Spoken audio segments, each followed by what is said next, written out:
sebagian besar dari BBL ini. Ini ada yang mati nih satu ekor. Rugi nih. Ini mati putih begini kalau mati. Gimana Pak? Yang mati di putih warnanya. Ada yang lorang-lorang itu.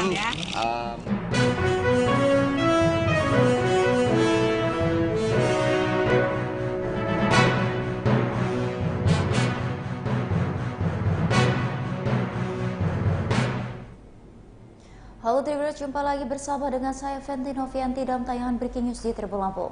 Kami akan menyajikan informasi terupdate hanya untuk Anda. Dan inilah Breaking News selengkapnya. KKP ekspos kasus penyelundupan 51.000 benih lobster.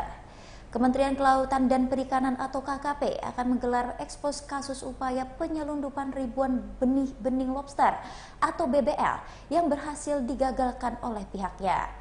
Kegiatan ekspos BBL tersebut di Kantor Pengawasan Sumber Daya Kelautan dan Perikanan Pesawaran Bandar Lampung pada Rabu 11 Desember 2024. Petugas dari Direktorat Jenderal Pengawasan Sumber Daya Kelautan dan Perikanan tengah mempersiapkan gelaran ekspos tersebut.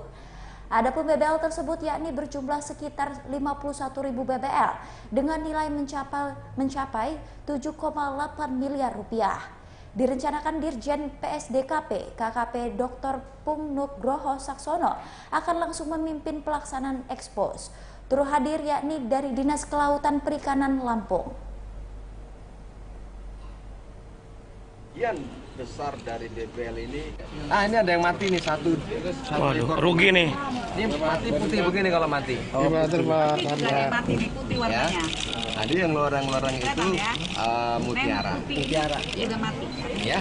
Siap. Bisa dilihat. Kita sedang kejar-kejaran di jalanan. Baik Tribuners, untuk lebih jelasnya kami sudah terhubung ke rekan kami di lapangan, Bayu. Iya, selamat siang rekan Fenty. Baik Bayu, bisa jelaskan apakah ada petunjuk atau informasi awal yang membantu KKP dalam mengungkapkan kasus ini? Ya, terima kasih rekan Fenty. Benar bahwasannya Kementerian Kelautan dan Perikanan Republik Indonesia melalui PSDKP melakukan ungkap kasus terhadap ribuan benih lobster, yakni sebanyak 51.951 ekor benih lobster yang ditangkap di perairan pesisir barat, yang mana pihaknya telah mengamankan 2 orang dari pengungkapan BBL tersebut. Dijelaskan oleh Dirjen KKP, Dirjen PSDKP KKP, yakni Bapak Pung Nugroho Saksono mengatakan pihak yang melakukan pengungkapan ini berdasarkan informasi yang diterimanya hingga penyelidikan dan penyidikan dan hingga akhirnya menangkap 2 pelaku, yang mana kedua pelaku ini merugikan negara, dan KKP juga terus melakukan penyelidikan pasca penangkapan 2 orang pelaku tersebut dengan nilai 51.000 ekor tersebut, yakni senilai 7,8 miliar. Begitu rekan Fenty. Baik Bayu, kapan kasus upaya penyelundupan benih lobster itu diungkap? Berdasarkan keterangan dari Bapak Pung Nugroho, bahwasannya pada tanggal 9 Desember tahun 2024, pihaknya melakukan pengungkapan terhadap benih lobster tersebut, yang mana benih lobster tersebut yakni dengan rincian untuk jenis lobster pasir itu 42.751 ekor, kemudian lobster mutiara 7.000 ekor, kemudian lobster jenis garong jenis pasir itu 2.200 ekor, sehingga jumlahnya totalnya sebanyak 51.951 ekor benih lobster tersebut. Begitu rekan Fenty. Baik Bayu, sejauh ini siapa saja yang terlibat dalam pengungkapan kasus tersebut? Bapak Pung menjelaskan bahwasannya pengungkapan tersebut internal dari KKP, namun pihaknya juga dibantu oleh stakeholder terkait dalam pengungkapan benih-benih lobster tersebut. Begitu rekan Penti. Baik Bayu, terakhir bagaimana modus penyelundupan benih-benih lobster tersebut? Bahwasannya penyelundupan ini dilakukan terselubung, namun pihak dari KKP telah mengetahui lebih dulu hingga akhirnya sebelum dikirimkan ke negara tujuan yakni Vietnam, KKP telah menangkap kedua orang tersebut. Begitu rekan Penti, balik studio. Baik Bayu, terima kasih banyak atas informasinya. Selamat kembali bertugas. Baik Tribuners, berikut pernyataan resmi dari pihak pengawasan sumber daya kelautan dan perikanan Pesawaran Bandar Lampung. Dalam hal ini ketika peluang itu ada, di situ mereka akan berupaya bagaimana caranya memperoleh keuntungan dengan mengabaikan negara tidak perlu dipikir, negara nggak perlu dapat pajak. Itu yang kami hadapi dan kami berantas di situ.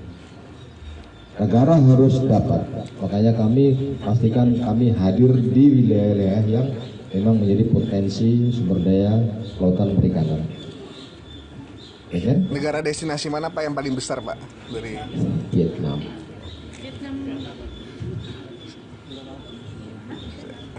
Ada lagi? Tiap lokasi itu ada apa BBA-nya. Bagaimana begitu kayanya potensi negara kita Pak ya, terutama Lampung, barangnya ada. Karena ini sudah kami sampaikan, setelah kita hitung dengan harga di negara penerima kurang lebih 7,8 miliar untuk tangkapan kami kali ini. Kasir ya, kasir semua ya, kasir semua.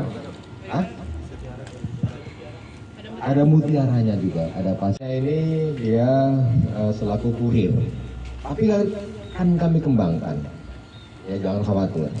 Kita pasti biasanya kalau nyidik begini kami kembangkan, kita minta data dari PPATK, kemana saja aliran bisnis ini, ke siapa saja, berapa ada sih. Jadi bisa mengarah kemana-mana sekarang itu, ya. Ini bisa kemana-mana nih, aliran dananya itu kami pasti minta dari PPATK yang sudah seperti itu. Jadi jangan khawatir, kalau Pak apakah sampai cukongnya, insya Allah akan sampai ke sana. Terus tadi apa lagi Pak? Kalau dibilang, saya bilang tadi hampir sama-sama dengan narkoba, pastilah itu. Ini menggiurkan keuntungannya. Ya kan, dari sini harga berapa Bu? Harganya Bu? 25.000. Dari Pertamina lainnya 14.000. Ibu, ini Bu Kadis ini yang punya wilayah. Dari petani nelayan 14.000. Negara sana harganya 150.000. Ya kan? Bisa dibayangkan ini mungkin masih nggak tahu nih harga di sana berapa. Ya cuma kurir. Saya tidak berhenti di dia. Satu mobil gitu aja nih 7,8 miliar barang itu. Lagi ini tidak hanya di Lampung, di tempat lain ada. Dari Lampung ini modusnya kebetulan mobil ini mengarah ke Jambi. Dari Jambi di situ ada pelabuhan Kui. Di sana akan dijemput oleh speedboat. Atau mungkin di Jambi dikumpulkan lagi di sana dari beberapa daerah. Ya. Ada Bengkulu masuk sana juga. Nah disitulah diramu, nanti ketika sudah kumpul banyak, seperti yang sudah pernah kami tangkap, sampai 700.000 ekor. Nah gitu. Ya. Nah itu dikumpulkan di daerah mana-mana, untuk dibawa kemana? Nyebrang, ke negara seberang. Sampai di sana, baru nanti akan dikemas ke repacking lagi dibawa ke Vietnam. Inilah jalur kiri, posisi seperti itu Bapak Ibu sekalian.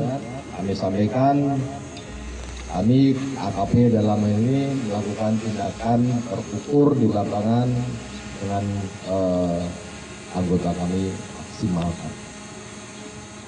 memaksimalkan supaya tidak ada keraguan-raguan tindakan di lapangan.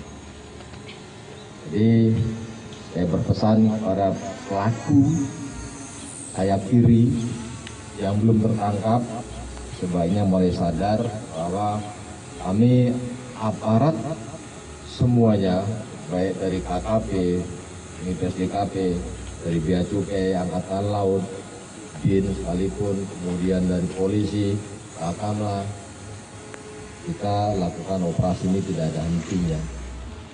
Narkoba ini memang kecil, kalau di narkoba itu udah ini besar, tapi ini BBL ini kecil, tapi harganya tidak kalah dengan narkoba. Kalau bilang ini narkoba basah, ya bisa dibayangkan Bapak Ibu sekalian, hanya satu mobil ini bawa segini 7,8 miliar. Kami pernah dulu sampai nilainya berapa dulu? 90 miliar. Satu speedboat waktu itu. Jadi terkumpul semuanya tuh dari daerah manapun masuk ke mau nyeberang perairan Batam, kami lakukan penangkapan. Dan ini pun modusnya sama. Mereka bawa dari sini, kemudian di pool nanti di Jambi dikumpulkan beberapa pelakunya. Bawa. Ini pun masih hidup semua nih barang-barang ini.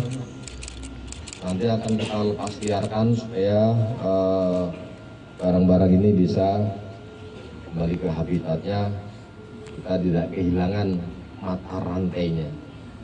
Ya. Yang besar ditangkap dimakan, yang kecil ditangkap diekspor, lama-lama ubus. Jadi harus ada mata rantai keberlanjutan BBL. Demikian dari saya. Ada pertanyaan, silakan.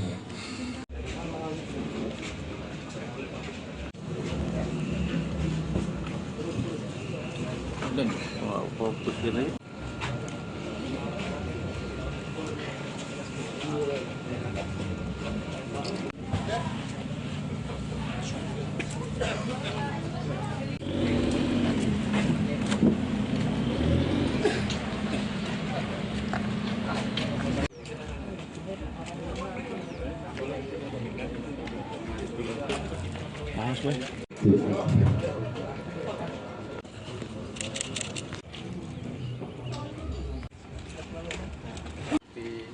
Di pengadilan dalam penyidikannya sebagian besar dari BBL ini ini ada yang mati nih satu.